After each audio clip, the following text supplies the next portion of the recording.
We are live.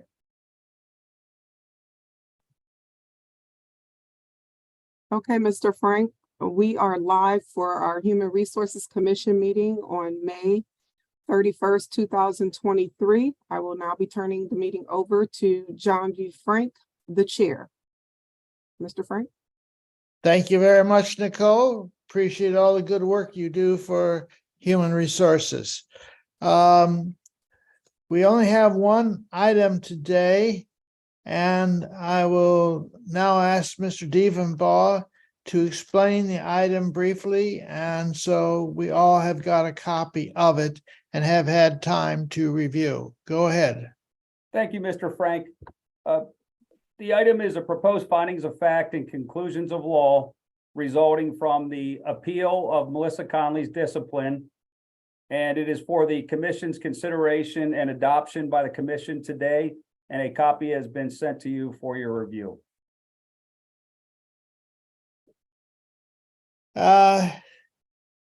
Steve, do you have any comments or questions? No, I don't. I do not. I think it was a fair and accurate depiction of the hearing that took place and the conclusions that we came to. I agree with your summary. Do you have a motion?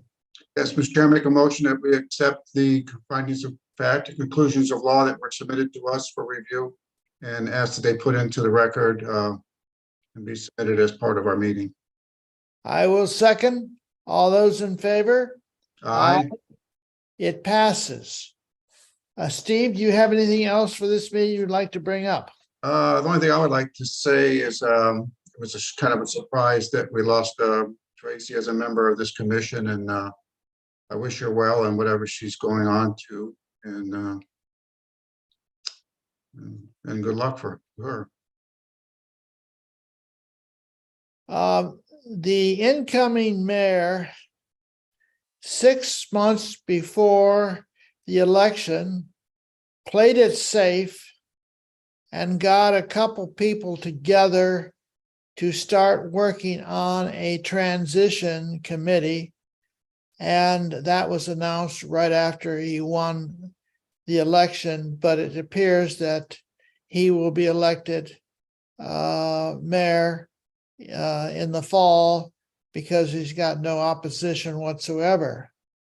And the incoming mayor put Tracy on there and some other very, very good people to assist him.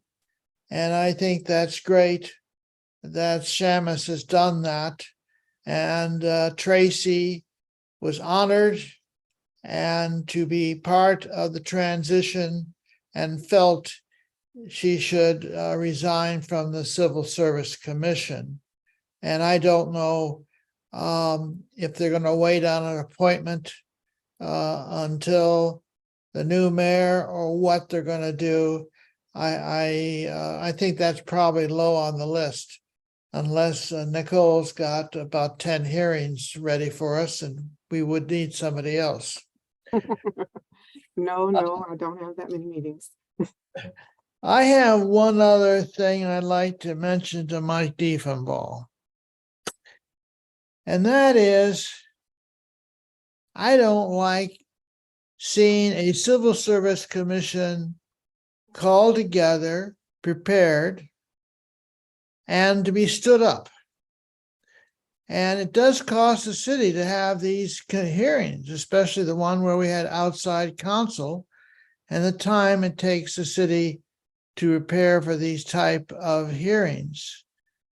Don't say no to this comment, but I'd like to know if we could, if a person requests a commission hearing and they don't appear, we probably can't, but could we charge them $1 or $2 for not showing up? I don't like people that are rude and don't take a look at the whole situation, and it really costs money to the city. Probably cannot do it.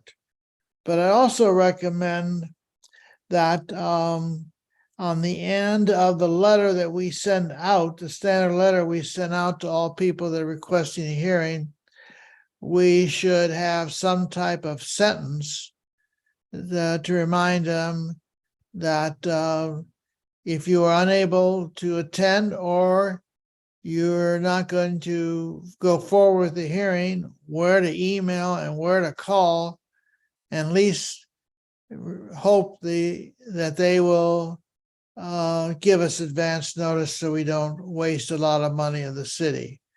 But I just don't like being stood up and not having the person let us know. But on the other hand, you have to realize what we're dealing with.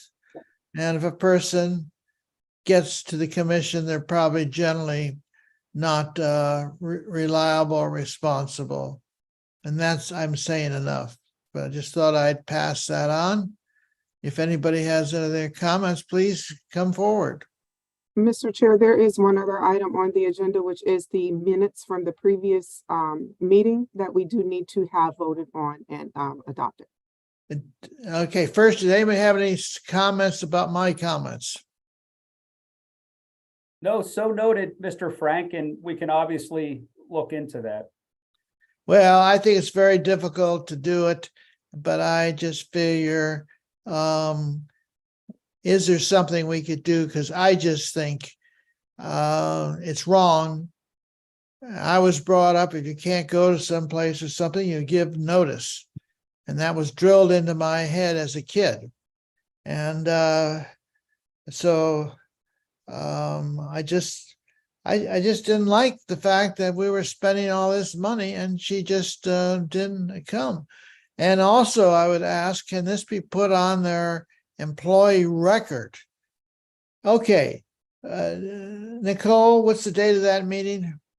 The date of the last meeting's minutes was May 16th, 2023. Okay, do we have a motion to approve the minutes for the May 16th meeting of this year? So moved. Second, all those in favor? Aye. Aye. Is there anything else, Nicole, that we need to do at this time? No, there isn't. And now one other question. I don't have my calendar in front of me, but I believe we have an administrative meeting on the 16th of June. Is that going to take place or is there no need for it? At this time, we have no additional items to discuss, and we can cancel that meeting. I'm going to make a motion to cancel that meeting. Is there a second? With addendum, we cancel it at this point unless something comes up before then. We've got a couple of weeks just in case something would come up. Oh, yeah.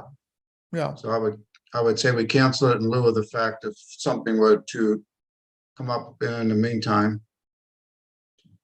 Well, basically, we're always on call. Okay, we will then, unless something important comes up, we will cancel that meeting. And I thank everybody for being here today for a few minutes to take care of this business. And I will adjourn the meeting. Thank you. Thank you. Thank you.